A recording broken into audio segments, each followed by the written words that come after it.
saya akan menyampaikan 10 judul saya. Yang pertama berjudul dengan maksud takdir dalam Al-Quran. Menurut Ibnu Sul dalam kitabnya, ia menelusuri makna dalam Al-Quran bahwasannya qadarah merupakan salah satu sifat dari Allah yang memiliki makna ketetapan ataupun kekuasaan. Ada 4 konsep takdir dalam Al-Quran. Yang pertama, ilmu. Allah mengetahui segala sesuatu yang terjadi akan terjadi karena Allah telah menciptakannya sebelum dunia ini diciptakan. Yang kedua, kitabah, penulisan. Semua skenario telah Allah tuliskan dalam Lauhul Mahfuz.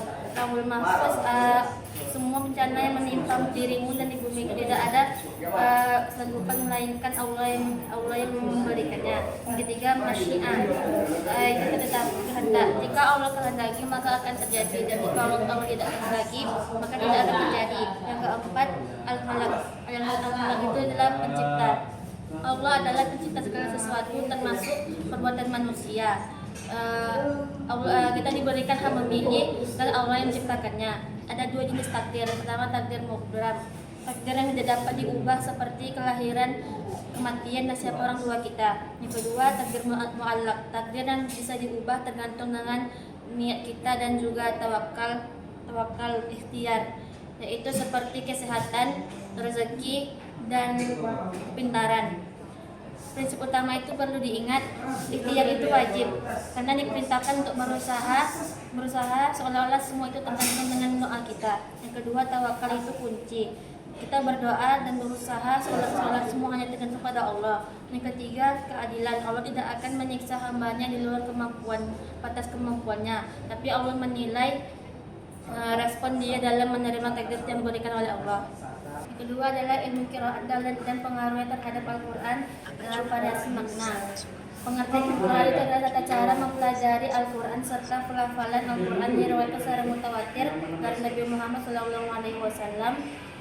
Dari segi pelafalan huruf, panjang pendek, mad imala, tafkhim dan tarkik itu harakat sesuai dengan kaidah bahasa Arab dan ras Usmani.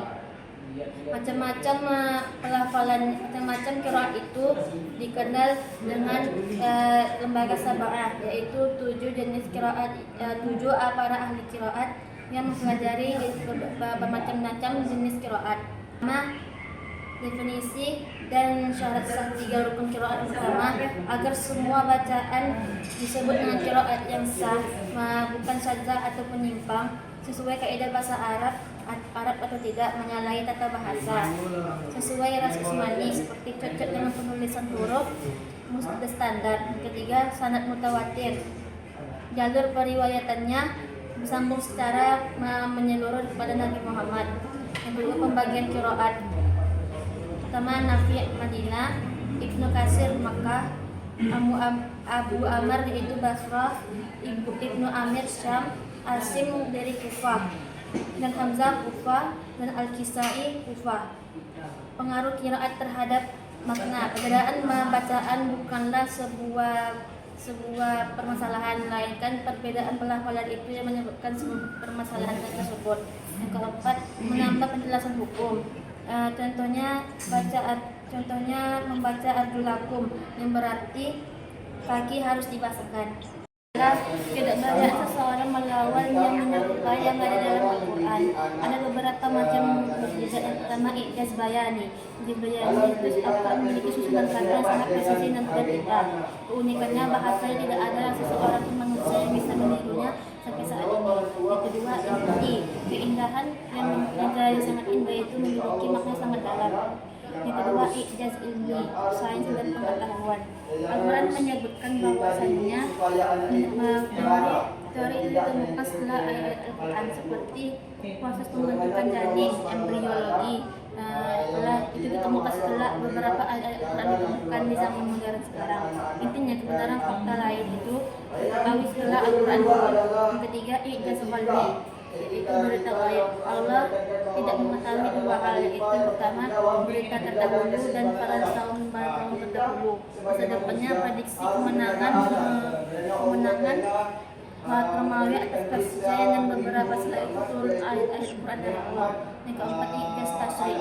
Tasri' adalah hukum syariat, sistem hukum yang diterapkan seperti pengadilan agama, majelis serta pernikahan yang dianggap terdapat pandangan zaman. Aturannya yaitu seimbang antara kepentingan individu dan kepentingan banyak orang. Lanjutkan dengan makna jihad dalam Al-Quran. Tujuan ini pada dasarnya yaitu untuk menegakkan ajaran Allah dan menjaga integritasnya dengan cara selaras yang diajarkan dalam Al-Quran maupun Sunnah. Beberapa ciri jihad itu seperti jihad melawan hawa nafsu, jihad berdakwah, dan jihad dengan cara bersabar. Secara etimologi, jihad itu berasal dari kata jihad, berarti kecurahan tenaga atau kesungguhan. Ada beberapa jihad yaitu jihad nafsi, melawan diri sendiri seperti jihad melawan ego, melawan godaan setan, serta melawan godaan setan yang semoga tetap di jalan Allah. Yang kedua, jihad ini pendidikan, berjuang melawan kebenaran dengan cara meluruskan kesalahpahaman melalui interpretasi atau penjelasan. Yang ketiga, jihad syar'i, jihad ma'ali harta, yaitu jihad yang kita curahkan semua harta kita di jalan Allah untuk kebenaran dan untuk kematian Islam. Yang keempat, jihad kita jihad fisik. Dan jihad ini memiliki ciri khas sendiri, yaitu membela diri, menikah, tertindas, serta merespon pengkhianat perjanjian, bukan berarti memaksa mereka untuk masuk Islam.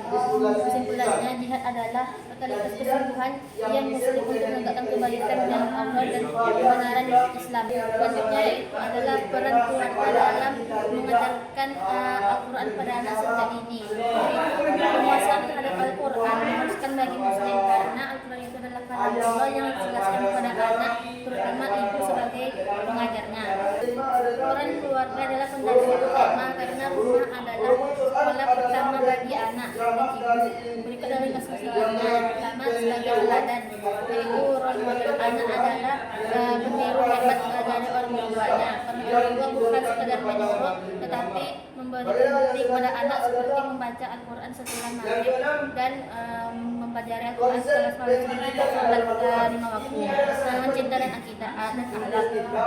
Dan memberitakan kepada anak itu kalau Al-Quran itu jelas surat cinta dari Allah. Tujuannya agar anak-anak ini memiliki emosional yang dekat dengan Al-Quran. Yang ketiga, membentuk kebiasaan seperti membaca Al-Quran setelah sholat maghrib dan mendengarkan murotal sebelum tidur. Yang keempat adalah pengajaran biasa seperti membaca makhraj kepada anak agar lisan anak ini lebih fokus kepada makhraj bahasa Arab dan Al-Quran. Kesempurnaan dalam Al-Quran. Kesempurnaan Al-Quran sering disebut dengan ijaz atau kemukjizatan, dapat diringkas menjadi 3 aspek utama. Yang pertama, kesempurnaan bahasa, keindahan dan kekuatan. Pilihan katanya sangat presisi dan indah. Tidak satu kata pun yang bisa diganti dengan kata lain. Kedua, tantangan. Tantangan Al-Quran menantang manusia untuk membuat satu surat saja, maka tidak ada manusia yang bisa membuat surat tersebut. Yang kedua, kesempurnaan isi. Kebenaran fakta. Al-Quran mengandung informasi yang sangat presisi, melampaui kemampuan manusia. Yang pertama, kebenaran sejarah. Semua dalam Al-Quran itu diceritakan semuanya sejarah. Terus kebenaran ilmiah, menjelaskan fenomena yang mustahil untuk terjadi. Yang ketiga, kebenaran gaib, meramaikan kejadian masa depan yang tidak bisa diprediksi oleh manusia. Ketiga, kesempurnaan sistem. Bagi kamu yang fokus di studi hukum, poin ini sangat relevan, mengatur hubungan dan manusia dengan Tuhan. Terus relevasi zaman, aturan bersifat universal dan tetap relevan meskipun zaman telah berubah. Pendidikan dalam Al-Quran. Yang pertama itu adalah tazkiyah, pencucian jiwa, adalah fondasi yang paling awal. Pendidikan bukan sekedar pencinta secara otak, namun fokus menanam akhlak, membersihkan diri dari sifat yang tidak baik. Terus tujuannya agar ilmu yang didapatkan digunakan dengan baik tanpa digunakan salah menggunakannya. Terus ta'lim, pengajaran ilmu, berkaitan dengan aspek konektif atau intelektual, fokus pada penguasaan data, metode Al-Quran yang sangat presisi dan manusia untuk membaca Iqra. Yang ketiga, bisa meneliti kompetensi. Terus tarbiyah, pengembangan, tarbiyahnya satu akal dan rab. Yang keempatnya, tujuannya mencapai kedewasaan dan kemandirian diri agar bisa menjadi pemimpin di masa depan. Konsep perumpamaan Al-Quran. Al-Quran sering menggunakan perumpamaan amsalul Quran untuk menjelaskan hal-hal yang akan menjadi nyata agar lebih mudah dipahami. Pertama, pendekatan makna, seperti menjelaskan konsep yang tidak terlihat, tak membandingkannya dengan benda atau kejadian yang dilihat oleh manusia. manusia. Yang kedua, memberikan motivasi dan peringatan. Motivasinya menggambar indahnya pahala agar menjadi semangat berbuat baik. Contohnya sedekah diumpamakan seperti sebutir benih menumbuhkan 7 tangkai, dan tangkai ada yang 100 biji. Kedua, menyederhanakan logika dan yang rumit, membantu manusia memahami masalah teologi. Patung, Allah membuat perumpamaan bahwa berhala tidak boleh disembah, menciptakan seekor lalat pun. Selanjutnya adalah cara mengetahui asbabun nuzul. Karena asbabun nuzul sebetulnya ayat-ayat adalah peristiwa sejarah dari masa lalu. Kita tidak bisa mengandalkan logika atau akal semata untuk mengetahuinya.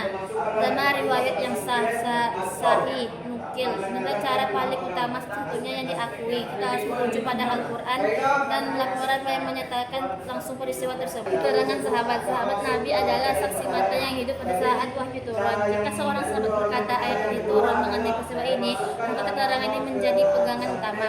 Keterangan tabi'in, generasi setelah tabi'in yang belajar langsung dari mereka, riwayat tabi'in seperti Mujtahid Sa'id bin Jubair juga diterima meskipun derajatnya di bawah riwayat sahabat. Dua, menggunakan kitab rujukan khusus. Pertama, kamu tidak perlu mencari sendiri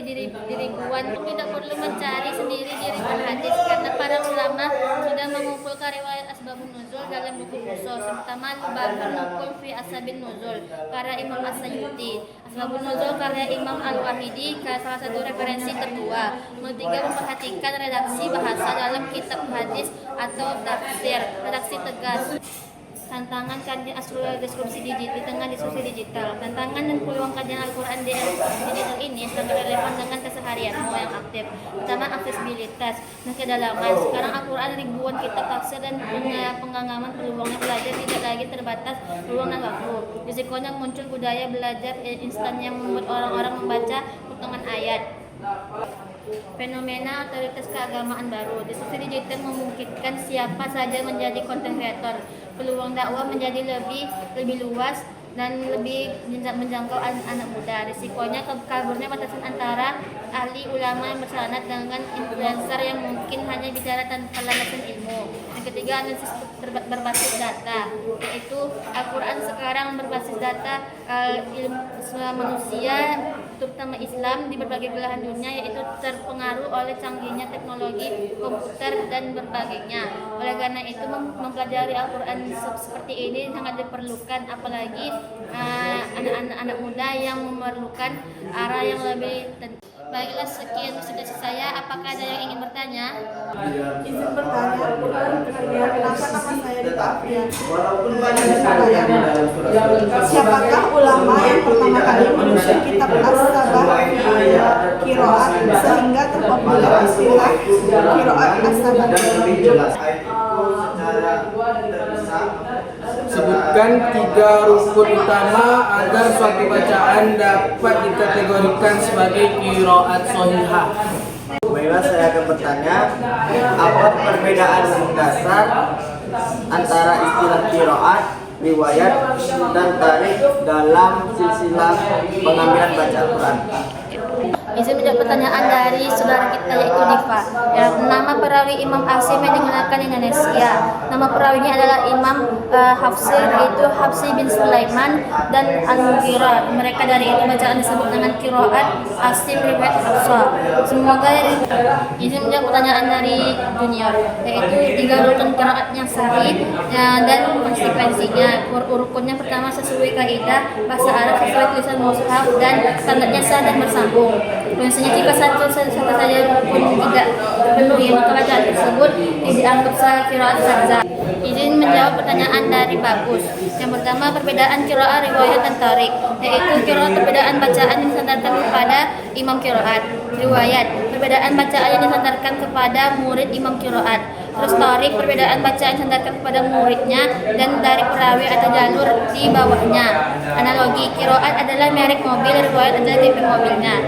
Demikianlah presentasi saya pada hari ini. Sekian, wassalamualaikum warahmatullahi wabarakatuh.